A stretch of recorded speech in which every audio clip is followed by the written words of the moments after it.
mga idol, yung order sa atin na size 29 na Ragusa. Yan na po. In order po sa ating online shop at ibabalot na po natin yan para maipadala po natin. Papasalamat po tayo ng marami sa nag-order sa ating online shop. Yan, bali, andito po sa baba yung link kung saan po kayo pwedeng mag-order. Yan mga idol, lalagyan muna natin ng ganito para hindi po nakagasgasan itong pork na order sa atin.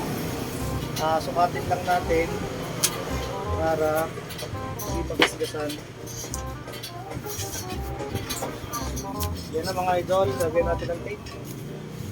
Oh, what's up sa inyo mga kalodi cakes, at ito na po yung ating proof of order.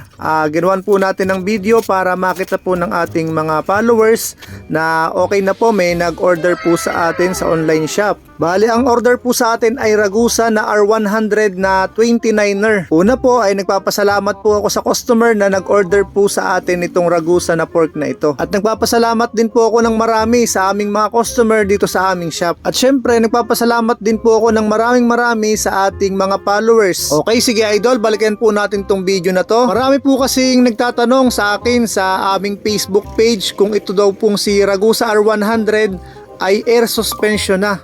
Okay, sige po mga idol, yan po ay lilinawin po natin dito sa video na to. Ito pong si Ragusa R100 na 26, 27, 29 na ibinebenta po namin dito ay ito po ay lahat ay coil type pa. Tapos steel pa po ito, kaya meron po itong kabigatan. Pwede nyo po itong panoorin sa aking YouTube channel. Meron po akong in-upload dito tungkol po sa pagre-review ko dito sa kay Ragusa R100. Ang kagandahan nga lang po dito kay Ragusa R100 ay may lock-in saka po lock-out. Tapos ang isa pa sa pinakamaganda ay mura na, meron pa akong binibigay na discount. Kaya po sa mga gustong mag-order, andito po sa comment section yung link kung saan po kayo pwedeng mag-order. At sa mga nagtatanong naman po kung saan po yung aming shop, dito lang po kami sa number 31 Central Avenue, Barangay Culiat, Quezon City. Pwede nyo naman po yung i-search sa Google Map at ayan po, makikita nyo po yan dyan. Yan mga idol, tapos na. Ang gagawin naman natin, okay na, ibabox naman natin ito. Lalagay naman natin sa karton para hindi siya okay, dagdag suporta.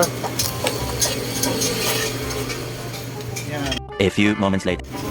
So ito na mga kalodi cakes, na lagyan natin ng karton.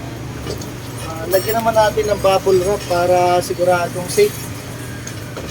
A few moments later. So yan mga idol, okay na po, natapos na po. Dadalhin naman natin dun sa pinaggagawa natin, sa pinapagawan po namin ng waybill para madiretso na namin dun sa, para madiretso na po dun sa JNT. Yan po, balot na balot po yan.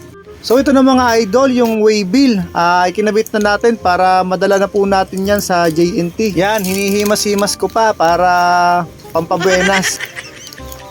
Joke lang po, para masigurado po na nakadikit po yung waybill at hindi po matatanggal. Maraming salamat po pala sa staff ng JNT dahil kahit close na sila ay tinanggap pa rin po nila itong item.